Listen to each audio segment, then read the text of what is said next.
tri-state area company, but one of the main reasons they liked us is that we had a good presence in Cleveland, and they're excited to invest and grow our Cleveland operation more, which was really important for my co-founders and I and myself. So I think, really what we need to do, not just in Cleveland, but in Ohio, is just take as many bets as we can on entrepreneurs. Know that it's not always going to work out, but I know myself included, like I'm looking to do more investing. I'm looking to take lots of chances, and I'm not silly enough to think that everyone's going to succeed. And sometimes a success is, an entrepreneur taking a chance, failing, but then getting up and doing it again. So I'm super excited to meet everyone and hopefully get to meet some other entrepreneurs. Well, thanks, Matt. And I think that's a great place to start. And Eric, I'm going to kick it to you, because one of the things you and your co-host Jay do is you study companies, startups specifically across the middle of the country. And you've also built two local digital media companies for Cincinnati and Cleveland, as you mentioned. But what are these things that you're seeing in different parts of the country? Like, how do we get more Matts? And that's a big question, but I think that's a great place to start. Well, first, starting with Matt, it's a little serendipitous that you showed up. Lay of the Land is one of our podcasts with Jeff Stern. So I feel like I just talked to you the other day. So thanks for coming on that. Thanks for listening. The broader question about how we get more Matts, that's a tough one to crack, I think. I think a lot of what we're doing, so I'll kind of talk our book here for a second, is telling more stories of the Matts that exist. Because the more stories we can tell, the more accessible it feels to people who are thinking about making that jump. So starting with this kind of idea of tell stories repeatedly over and over again with a lot of different characters, so it doesn't feel like only one person can do it and it's accessible to everybody. And then the second step of that is having the resources, which exist both in terms of organizations and also access to capital, to actually make that jump. Because I think that globally speaking, we in the Midwest are a little bit more conservative, and the jump from having a $60,000 salary to starting a business is a tough one for a lot of people. And how do you actually do that? How do you bridge that? So I think it starts with communication, and then it ends with more access to capital, and then it actually starts. Yeah, and I completely agree. So Matt, Mike, and this great opportunity for anyone to hop in. And I think the phrase on Clubhouse is like, what is it? Setting the room, or like resetting the room, where if anyone wants to hop in with a thought or question, you should be able to raise your hand or just put in the chat, and we're happy to unmute you and bring you into the conversation. And so I don't know, I'd be curious of Rick, because you're focused as an incubator. You obviously are in the electric and energy space, but what are you seeing as part of like this? Because the area you work in is definitely part of it's up and coming technology, and this is definitely very future forward. Yeah, man. So interestingly enough, we're and don't tell Jeff, we'll keep this to our private group here, but we have two entrepreneurs moving their companies from Texas to Warren in the next month or so. And so, I think part of it is just being excited about the ecosystem, being excited about the people that you can meet and connect folks to. I think one thing that we saw in 2021 or 2020, I don't even know what year it is anymore, was that you can be anywhere in the world and be super effective at what you're trying to do and what you're trying to build. And it just so happens that the Mahoning Valley in Ohio has opportunity for you to be somewhere pretty cool with a lot of cool things going on with a lower cost to accomplish those things. And so that's some of the things that we're seeing as far as from the Voltage Valley perspective of like, man, Altium's here and Lordstown Motors and Aptiv. And so they're recruiting engineers like crazy, which is helping us see that, there's talented folks that are coming here that, hopefully I can convince to quit those jobs and start new companies taking what they've learned from those positions and applying them to, create new jobs and new industries. So. Yeah, that's great, Rick. And Mike, I'd like to kick it over your way because you and I have talked about this before, where you've worked at Microsoft, you've worked at leading tech companies, you've been physically in like Seattle and in Austin. So what do you see from whether it's these big scaling tech companies or just the cities that they find themselves in and some of that energy and growth opportunity that our cities are in some ways in the process of? Yeah, it's a great question. It's a complicated answer, right? Here's the thing. I think that there's the easier parts to solve, which is, policy questions, incentive programs, and, access points, communities, and all that great stuff. I think there's a lot of it. And someone mentioned it earlier when they said that Midwesterners tend to be a little risk adverse. They tend to be a little bit more humble. They don't want to brag as much.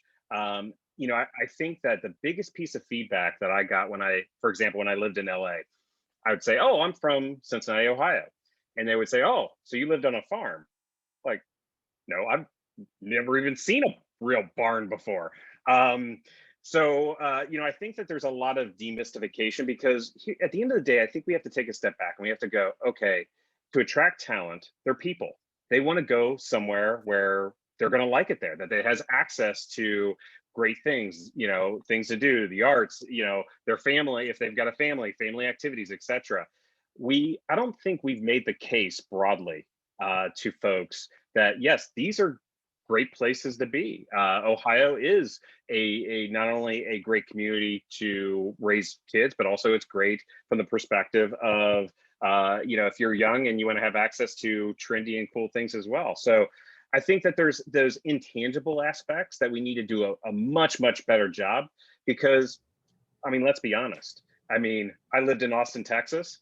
There's nowhere cooler, in my opinion, than living in Austin and all the art scene and all that stuff.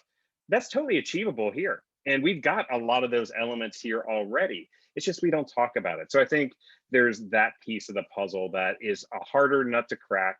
But also I think, like in my case, bringing people back that are from here that have migrated other places, providing the value prop to those people to come back and evangelize, the scenario here. Someone had told me one time about another city. They said, look, we don't want people to know how good it is here either because we don't want it to get crazy like in Austin or Charlotte or Raleigh, etc., where things just blow up and get crazy and you lose that vibe. So there's that balance as well. And so there's those aspects. And then I think, at least I can speak for the Cincinnati stuff because I've worked a lot with David Adams and team with, for example, the 1819 Innovation District, where how I look at that is it's a platform.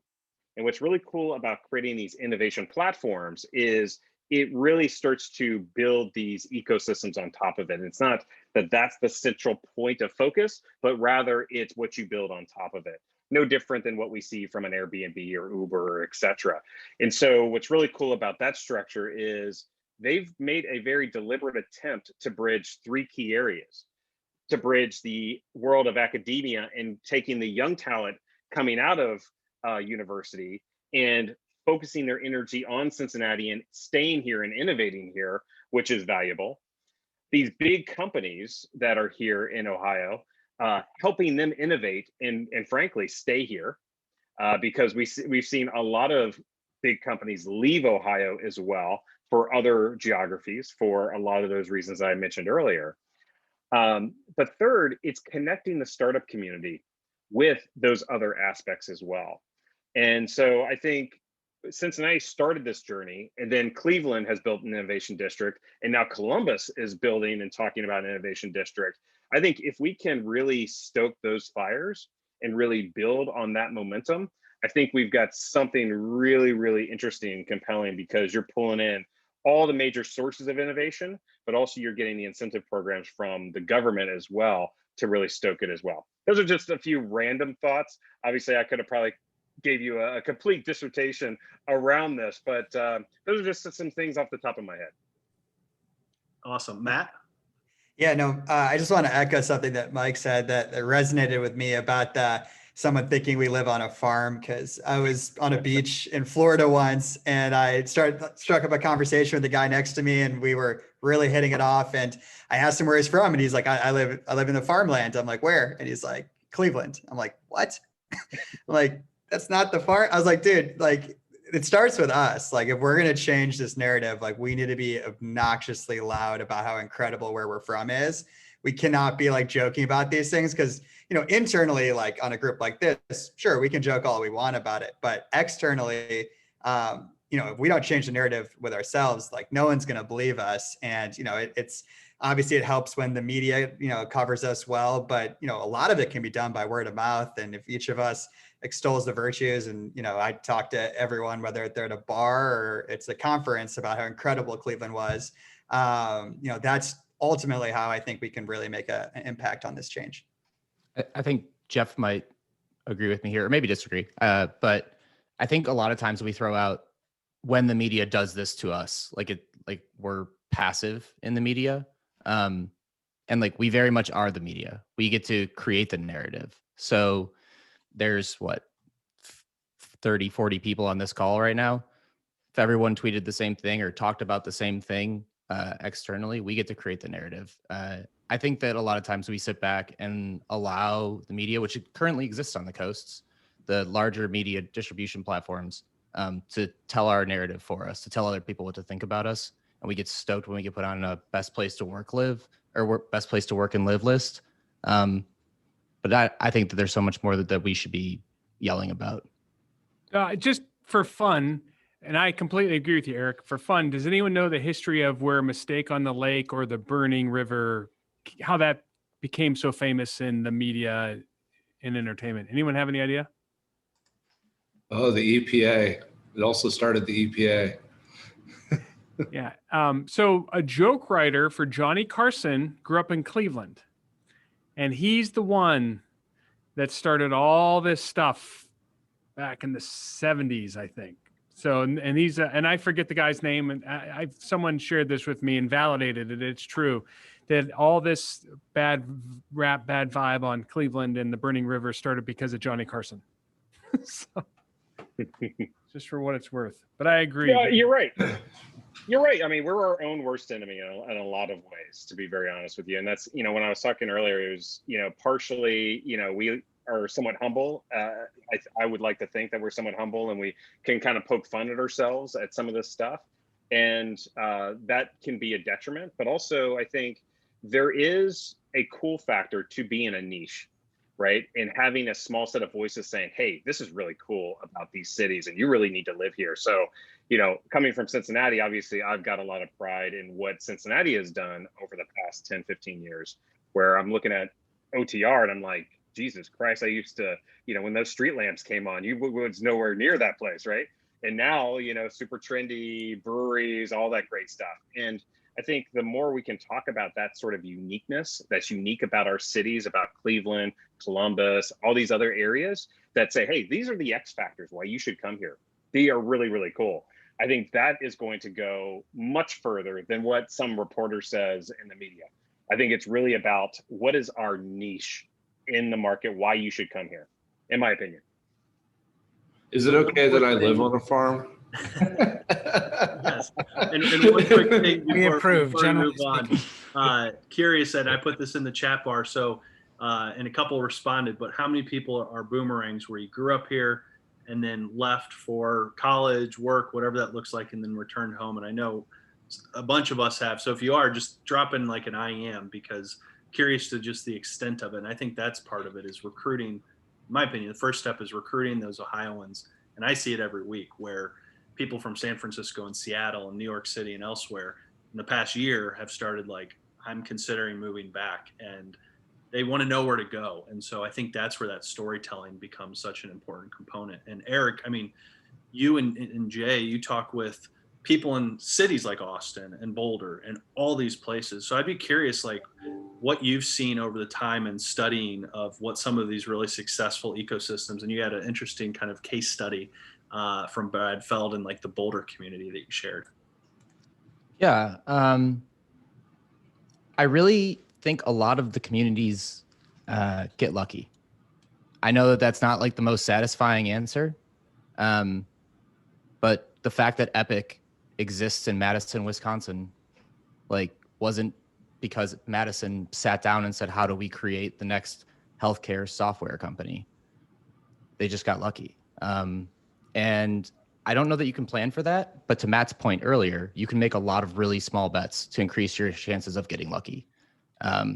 So I think what you see in Austin right now is a lot of people taking risk to start small companies locally. And a lot of those don't look like startups, to be honest. A lot of them are the taco trucks that you mentioned in the chat, Chris, right? I mean, they don't have to be startup billion-dollar companies to create culture around the city. That's that kind of niche is cool that Mike was talking about.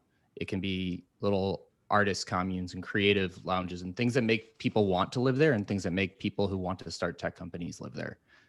Same thing could be said for Denver 30 years ago.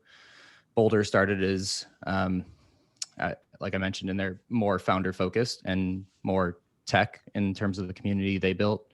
Nashville started around music and seedy kind of underpinnings. So like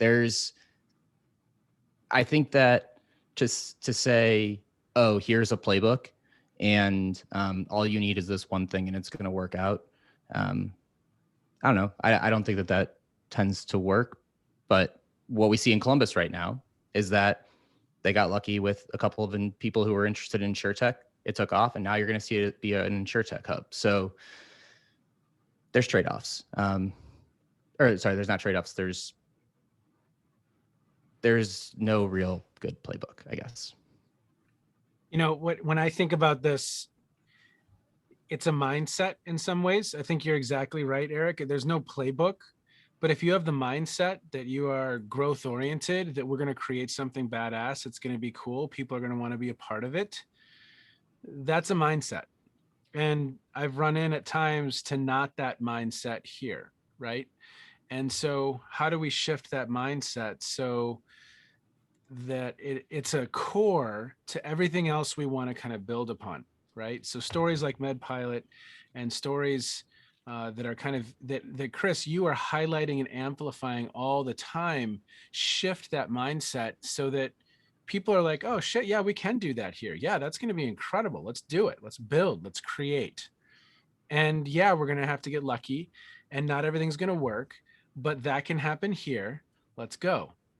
So for me, that thought process right there, in my mind, is kind of foundational.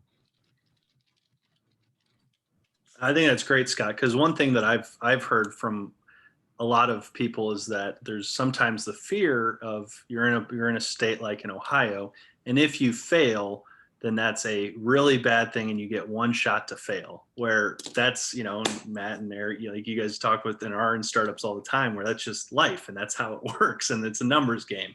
You're taking swings for the fences, but failure isn't always historically welcomed in places that aren't San Francisco, where people could work on 5 startups in 5 years, and that's in some ways completely normal. And so I don't know, curious, and Matt, like you have your hand raised of like, how does that mentality that Scott was shifting to of like, how do we encourage more people to just like give it a go? And then people that aren't in the space to be okay with failure, because that's just part of this world. Yeah, no, I have like a vivid memory of sitting in like a fancy boardroom pitching some investor in Cleveland, trying to like beg them essentially to give us money. And I remember them telling me that, the whole weight of the city was on my shoulders. And if we failed, we would take so many steps back as a city. And I'm like, who tells this to somebody? Like, this is terrifying. Like, you're making me really want to go back to my desk job.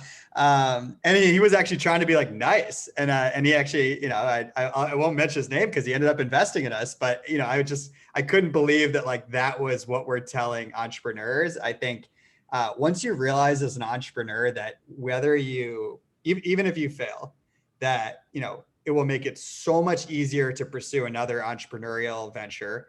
It'll make more investors want to invest in you. I had a lot of people not invest in me because I had never done it before. And they thought like, it's your first time, like come back to us on your second. Like it is and even if you want to go to a desk job again, or, a corporate job, which there's nothing wrong with, that experience will probably elevate you in the ranks. Like, there are so many positives that come out of a failure of a startup that, like, that's what we need to talk about. And once you realize that, there's literally no reason to ever not try. Absolutely. Mike, I see your hand raised. Yeah, I was making sure that I did the appropriate queuing there. So just hop in. So I think these are super important points, and to get to the root issue, or one of the root issues, in my opinion, is when I look at the places that I've lived, I mentioned Seattle, LA, New York, Austin, etc. What was differentiating about those places that I couldn't find here? Maybe I wasn't looking hard enough. Maybe I didn't know the right people. Maybe since I work for a big evil tech company, people don't want me as part of those clubs. But whatever the reason was, I found it extremely difficult to find communities where people have a support system. So if you're like, I spend a lot of time in the blockchain world. Talk about a vibrant, innovation-based community, right? And I'm not just talking about the crypto kitties and all that stuff. I'm talking about the broader blockchain world. There is a shit ton of innovation happening there. And what that's all about is about fostering communities so that everyone has each other's back. So it's okay to fail. Failure is a good thing, to figure out what's not going to work quickly and move on to something that is. But having that support system, that support net of saying, yes, I've got a community of folks that I know where to go next, and I don't have to fall back to the unemployment office or go back to that desk job that I absolutely hate. And so I think another aspect of this, of not only being our own evangelists and saying, yes, there's farms, but also saying, hey, we need to talk more. And we need to have each other's backs more and create that support system in a more coordinated way, in my opinion. That's my 2 cents. No, I think that makes a ton of sense. And again, earlier we kind of, it was interesting to see all the plus ones talking about boomerang, because I think there's a lot of this also talks about just talent. And I would love to kind of transition it, because I know we have some folks that are tackling that. So Scott, you work with undergrads and MBA students all the time. I see some folks from Ohio State that are on, and Jeff, you're doing brain gain, and there's a ton of us that are boomerangs. And I think that's such a key to the situation of having just that vibrant tech community, which is, it's a work in progress. And frankly, it's a race. It's a competitive race that's going on now. And so Scott, I don't know if you have any thoughts on, like, you talk to these leading tech companies like Tesla every week as part of your series. You're also teaching these undergrads that are getting their business degree or getting MBAs. What are some of those keys when it comes to, like, the workforce, to be able to recruit some of, keep people home or recruit them back? Chris, I think for me, it goes back to, I'm going to sound like a broken record, but there's a mindset issue that I see, whether it could just be my institution, that I'm dealing primarily with a Catholic liberal arts population. But there's a mindset there also that, well, I couldn't do tech. I don't have a degree in coding, and I'm not a computer scientist. And again, I think so many of the people that we interact with, the 2 gentlemen who are experts in blockchain, they didn't have a degree in blockchain. Charlie Lougheed did not have a degree in big data. He was a political science major.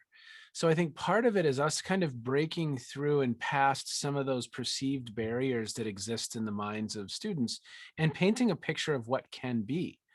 I can't tell you how often I did a segment this week on human longevity. So I just kind of blew their minds, and we had David Sinclair and Aubrey de Grey and some other people they watched some TED Talks and talks at Google and stuff like that, just for them to even understand that that's a thing, that that's a conversation, that and that Aubrey de Grey was not an expert in longevity or gerontology. He was a computer scientist.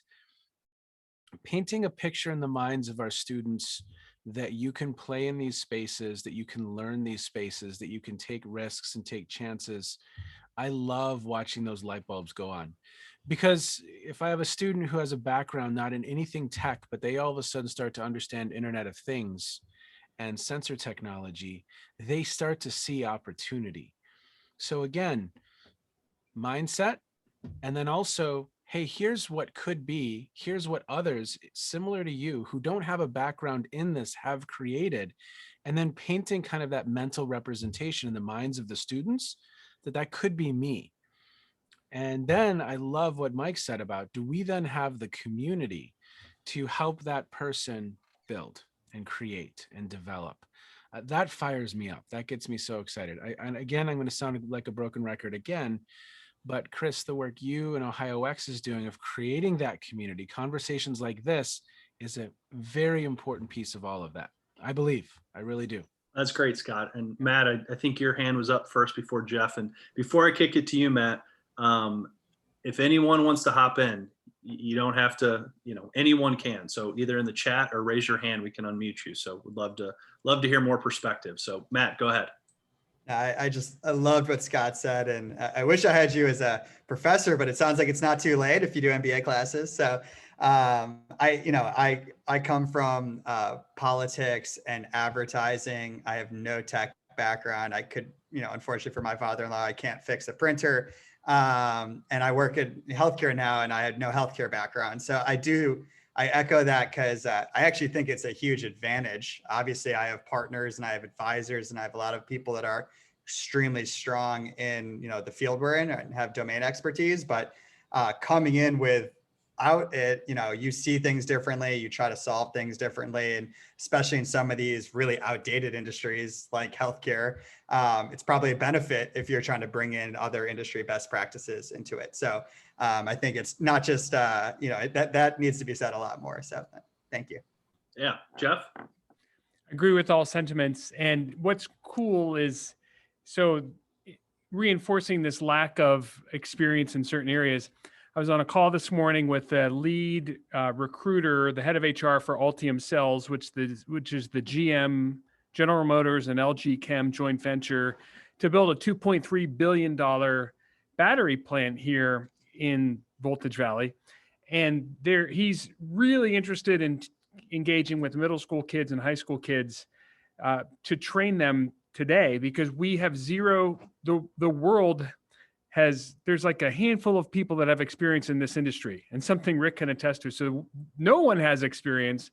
So in effect, with these new technologies, new approaches to battery and energy, we're actually leapfrogging. So we're going from nothing to something substantial, and we're hoping that that's an accelerator to our ecosystem, because Altium Cells cannot hire for experience. They have to hire for aptitude, and they're going to pick up 1,500 people for aptitude. So that's pretty cool. That's really interesting, Jeff. And I had dropped in an op-ed I wrote in Cleveland.com where I talked about Matt and a few others. But one of the people that I had mentioned in that piece was a guy named Oscar Bruning, who's up in the Cleveland area. And so Oscar, really fascinating story. He's originally from Germany, I think came to the United States and went to MIT, spent years out in Silicon Valley. He's now the CTO at a travel tech company called Peak, which is Silicon Valley based. But because of the pandemic, he found himself and his family, him and his wife, with the opportunity to live anywhere. Just so happens she's from the Cleveland area. So him and his family moved from Silicon Valley to Cleveland, and his travel tech company, Peek.com, Peek.com, is backed by former Google Eric Schmidt and Jack Dorsey of Twitter and Square. So it's legit. And here Ohio finds this incredible technologist who's now in Cleveland. Turns out he also has this passion around and has this theory that he's seen with his own company of how places outside of Silicon Valley are building operation centers and sales centers and other things where it's not necessarily to our conversation of tech people, but they work in tech. And so we've had a ton of fascinating conversations around how can we build some of this. And Columbus has gotten a ton of excitement and interest and news recently about the HQ2s that exist here, or the big operations centers. And so it's just this fascinating thing. And so I guess Mike, I'll kick it over to you of we've talked about these innovation districts. We've talked about the big techs that you have experience with. Like, what are some of those things to like drop in those HQ2s or operations centers that can bring 50 or 100 jobs, and then in a year or two find themselves doubling or tripling? I think, going along the same theme of creating these platforms for innovation. And, one of the things that had boasted the 1819 Cincinnati Innovation District was Amazon. So, having Amazon so close, over a hop, skip, and a jump away across the river is a huge boon for, having that platform for innovation there in that particular area. But I think it's a combination of that. I think that, what Austin did right was they created really, really great, some of the best tax incentive programs in the nation for startups. And we also got to keep in mind, startups aren't just people under the age of 25. The average age of a startup founder is 45. And so understanding what are some of those dimensions as well of what they're going to need is going to be super important as well. And I think that community part's important, but also there's some of those more broader business questions as well that need to be answered. Thanks, Mike. Ben, I see your hand raised. Unmute here. Hi, everyone. So it's been pretty interesting. I'm based out of Columbus, and I've been involved with a couple of HQ2s coming into town here. Both Viva, Upstart are two of the folks that have come in the last 3 or 4 years. And in both those, there's what it comes down to. There's someone who's an Ohio person who said this is a good place to be. In Viva's case, it was the CIO. She's known the CEO of Viva, and they said, hey, we're looking for a place, and she said we should do it in Ohio, and she made the case for it. And they had a location in Columbus, Ohio, so it wasn't a far leap. And so in Upstart, it was someone who graduated from Ohio State University that was getting to a certain point in life that wanted to have their family, be closer to family, and made a case for we should do it in Columbus, Ohio. And so, in many cases, it starts out with someone, it's not talking to a corporation, it's talking to a person from Ohio in the corporation who has a personal want to do this, and then they build a case around it. And so I think in many cases that becomes sort of a way to think about it is, who do we know? Or, who do your friends are living in California bitching about, I don't have good quality of life? Or here's a fun, I grew up in New Jersey, right? Literally, I moved to Ohio, 25, 30 years ago. My rent when I first came, it cost me $250 a month to have half a house. My friends are in New Jersey, they're spending, for $3,000 a month. And so my level of disposable income was so much higher, and I laughed at them, and they laughed at me until they realized that I could do things and they couldn't. So that's sort of my own sort of personal story as an East Coast guy who's now a Ohio, evangelist. But I do think part of this thing is, it is like the mom network, right? Or the friend network. You just call your buddies and say, show up, right? I think it literally starts with that. And then, because Jobs Ohio, the amount of really smart people trying to create the right corporate structures is they do a phenomenal job. But it starts with someone who says, oh, Ohio looks like a pretty good place. Then all the cases are there for why come to Ohio anyhow. But that's sort of our experience, is that it starts with someone who says, I just want to come home. Yeah, I think that's incredible. I want to just quick jump in, but both the founders from Texas that just privately announced that they're coming here, and you'll hear more about it soon, they're both from Ohio. So that's the story. It doesn't have to be that hard, right? Don't sell someone who hasn't lived here. Sell someone who has lived here, who wants to get closer, and just give them the facts to sell the rest of their company. Yep. Yeah. Well, and No, that's totally, the story Ben. And I want to build on that, Ben, because I think it's about making sure that those people that are from Ohio know what's going on in Ohio. And we got to build those communities, and we got to build that communication structure to reach out to those people, say, hey guys, it's a lot different than what it used to be. Or, hey, we've got these hidden gems. Come on back. So I think that's another important element. Mm-hmm. Yeah. Totally Thanks, Mike. So now I want to pause for a second. So a couple of the our producers for the show, so Jory and Maddie, are going to drop, I believe, in the comment bar some survey or feedback. And so we collecting as part of, again, this is a series that Ben and a team are putting together. And so they'll throw it in there if you're able to answer a few questions and give us some feedback. We'd absolutely appreciate it. And like any good waiter at a restaurant, would love that 5-star review. So thank you. But Ben, I think your point is absolutely right.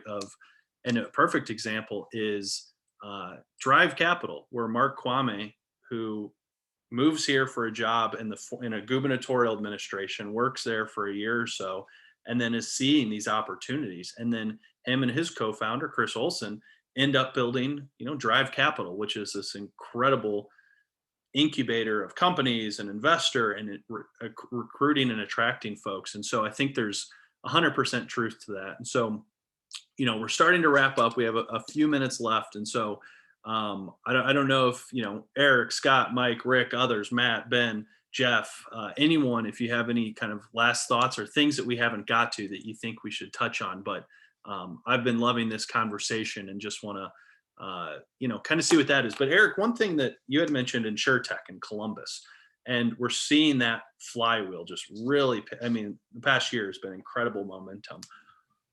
What do you think that will lead to for Columbus specifically? And down the line, like, how does that, because I think of Ohio, and this is what's interesting. All these cities we're talking about today have crossover for things like healthcare, financial services, insurance, manufacturing. How do we create some of that InsurTech success that Columbus has had for either sectors, or bring that to Cleveland or Cincinnati?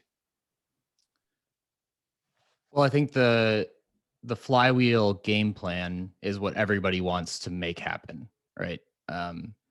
Everyone's trying to say, okay, what are we going to be good at as a city? Here's our 4 pillars. Here's what we're going to invest in. The Rev ones of the world, or the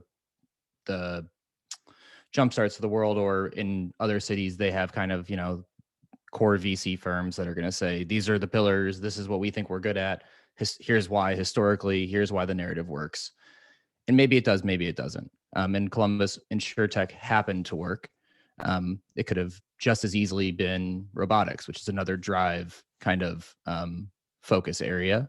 It could have been fashion tech, right? Like, this one happened to work. They happen to have the right person, right place, right time, and right team. So I think that what's going to happen from this is you're going to see more InsurTech companies in Columbus, because you're going to see more people who now have the comfort that they need to go out and do something really risky. The guys from Root, the way they structured their first, I think it's 200 employees, is incredibly generous in terms of like startup returns, because Dan specifically really cares about the Columbus ecosystem. Like, he wants to give back to it. So he wanted everyone to have excess liquidity to be able to angel invest, to go start their own company. Like, he was personally willing to give up his own net worth for that. And I think that you don't have to have someone who's like a generous person at the top of a company to do that. That's going to happen in the flywheel regardless. But what did come out of that for Columbus, and what's going to affect Ohio generally, is that now there's a lot more people with a lot more risk-seeking capital. They're going to go out and have a rocket ship-like experience at Root, who want to go start an InsurTech company, and they're going to get funded day one because they pop out of Root. 2, disposable income that they want to invest back in the ecosystem, and maybe they don't want to invest in InsurTech, or maybe they do. And 3, people who just want to go start something else, who are interested in something other than InsurTech and happen to be an early employee there. So I think that the velocity is going to increase around not just Columbus, but Ohio generally, because not everyone that works at Root is, we talked about earlier, coming back to Ohio. There's a lot of people that live in Columbus that want to go back to Cleveland or Cincinnati. So I think it's very good for the ecosystem as a whole, but to say that I know exactly what's going to happen, I don't. I just know velocity is going to increase. Yeah, absolutely, Eric. And Matt, well, if it's okay, I'd love to go to you because, again, you've just been through this process with a med tech company, and then now these innovation districts across the state have, especially Cleveland, have a very medical approach to them and focus. And so, what do you think those types of things mean in that? And as you're kind of a couple hours away from Columbus and this InsurTech, but where you live, again, you're a success story, and you have the really tough things like the Cleveland Clinic, university hospitals, Metro Health. Like you just can't, those don't pop up overnight. So like that's kind of the tough part. So what's your kind of take on these things and creating more of these InsurTech hubs, but for other sectors or industries or parts of the state? It's a good question. For me, I think it's super important as much as you can to really focus on what a particular area is known for. Cleveland, is a healthcare town. It's very easy to convince people that we are a super strong healthcare town. Cleveland Clinic did the hard work, UH did the hard work. So for us as like a startup, when we said we were moving to Cleveland and people kind of gave us a weird look, we explained the healthcare thing and they quickly were like, got it, that makes sense. But with that being said, it's not like we went live with Cleveland Clinic when we moved to Cleveland. Like these massive behemoths aren't just like opening up the doors to startups all day. I mean, that's not their business model. So really what's going to start more companies is kind of what Eric was talking about. It's people at startups investing in other startups and startups wanting to collaborate with other people. So it's actually the smaller players that are ultimately going to build the ecosystem. The big players are just going to help add some credibility and hopefully one day, make a difference. But, for us in particular, we're just looking to be able to maybe poach employees from those big players because there's a lot of talent that comes out of those. But it doesn't necessarily mean that you're going to just like get a massive funding from big stuff like that. So I think we just have to get a lot of small guys and women, obviously, in a room together. And that's the best way to collaborate and build something. Awesome. Well, thank you, Matt. So we're just about out of time. So I don't know if anyone has any final parting thoughts, wisdoms. Rick, I see you're unmuted and you're always good for a final word. So you got anything for us? No, I was just going to ask a question. How many of y'all thought the Mahoning Valley was going to be the best place to start a clean tech company in the world? Because we're working on it, and just the connection that we have to e-mobility that didn't hit the 4 pillars of the economic development plan. So, good things can happen no matter where somebody wants to innovate and grow. So that's my closing thought. Awesome. Well, anyone else opportunity before we officially wrap up? Ben, please.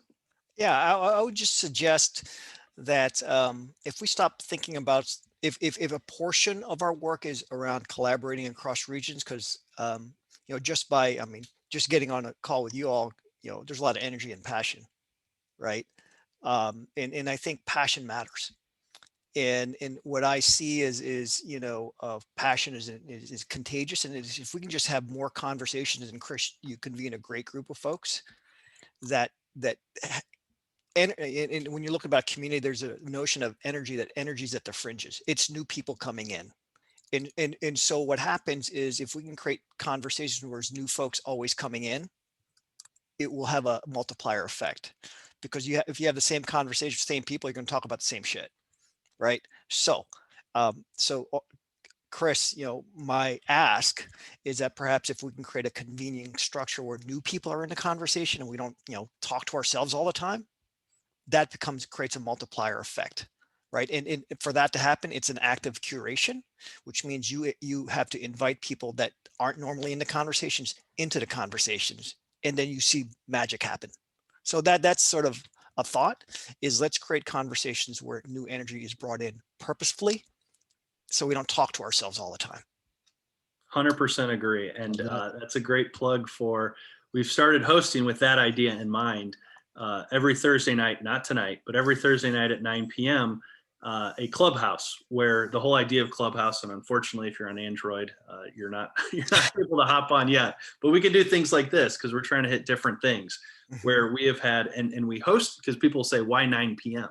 And the reason we've done that is because what we found was there are people, Ohioans in Silicon Valley, that want to join. And so what's been really cool is we've had people getting their MBA at Stanford. We've had people working in startups out there that have joined. And so it's an open forum and an open invitation. And so I think there's some ways that we've been thinking about, and on here, I think Mike, you've been on, and Matt, you've been on, and Jeff, you've been on, and Rick, you've been on. And so we've had a bunch of people. And so that's like this open forum that we've been trying to build. And so maybe there's some ways, different weeks that we've been thinking of scheduling them out and having those conversations. But this has been fantastic, everyone. Thank you so much for joining. Ben, thanks to you and your team for organizing these series across the board. This has been so fun to have a bunch of Ohio represented, and looking forward to more conversations like this in the future. So have a great day, everyone. And thank you so much for joining. Thanks, Chris. Bye-bye. Take care, everyone.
Hi. Hey. I feel like it went, come on. I was just removing that last person.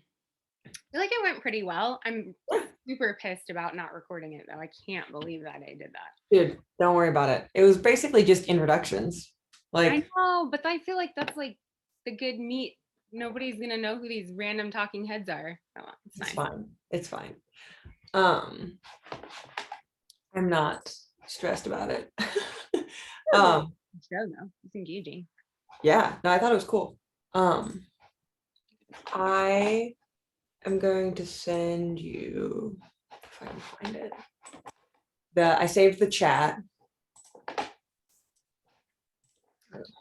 Oh, you did? Okay, cool. Yeah. It's probably gonna be weird because it's like a text file, but I don't know, just in case we want, Chris wants it. I went ahead and stopped the poll. I don't know. Are you filling that out? Yeah, I'm doing it. Oh, okay, great. How many people voted? Oh, wait, 22. 22 people voted, yeah. We know what percentage that is? I think it hit like 80%, I saw at one point. I think it was 80% because I think it was like 27 when we started it. I think there were 27 people and then 22 people took it. Okay, that makes sense because the first question, I don't know if not everyone answered, but the first question had 77% responding strongly agree, which I thought was that was the 77. Okay, never mind. Ignore me. 70, no, you're fine. So for that first question, it's like 77% of people who answered put one, and then 23% of people who answered put the other one. But I think total, yeah, it was 80% of the people that were here took it. So are they wanting us to put the number of people then instead of the percentage? I think. No, it says percent. So I think 80 is good there.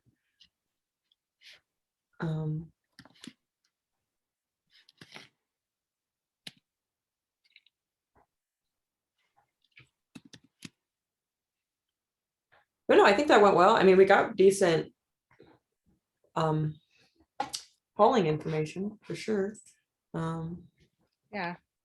And everyone seemed to really like it. Yeah.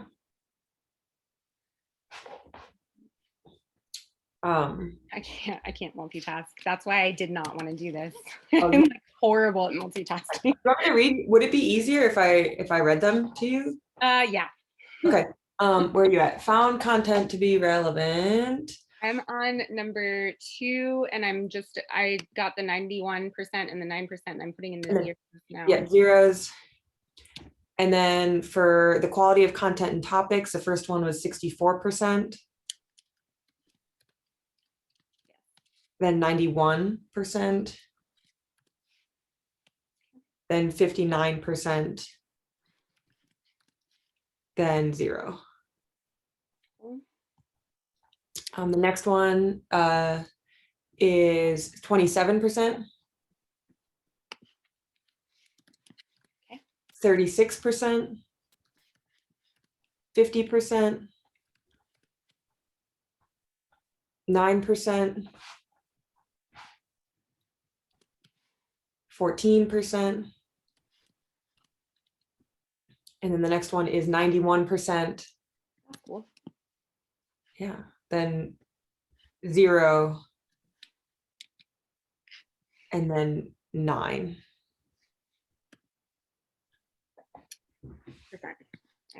Okay. Cool. And then I don't know. Oh, you can probably stop recording now. Just recorded it doing all of that. Oh my word. That's fine. And oh, the chat has been saved at this link.